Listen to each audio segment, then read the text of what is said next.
noon. Tayo mapasok lamang ng Ash Wednesday. Di na natin magawang magsakripisyo. Saan? Sa fasting and abstinence. Di ba?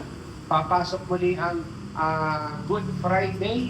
Meron na naman ulit general fasting and abstinence. Ang marami hindi pa rin ginagawa. Ang iba nga ay nagpapakasaya. Kapag dumating na ang Miyerkules Santo, nasaan na sila? Nasa mga resort, ayan, hanggang linggo ng pagkabuhay. Kulang sa pagsasakripisyo.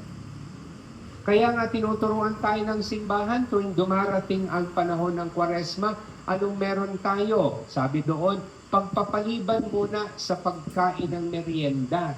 At yung ibibili ninyo ng merienda, yun ang ihuhulog ninyo sa ikalawang pag-aalay dahil yun ay para saan? Alay kapwa.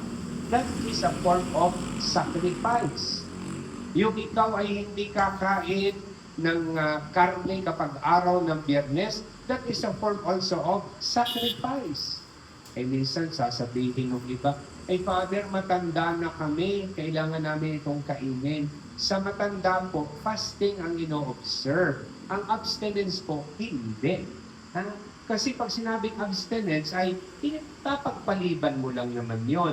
Pero pwede mong kainin. Pag fasting, hindi mo kakainin. So that is the difference. And those are forms of sacrifices. Pag tayo ay nagsasakripisyo, alam natin na tayo ay nagsusumikap na sumunod kay Kristo.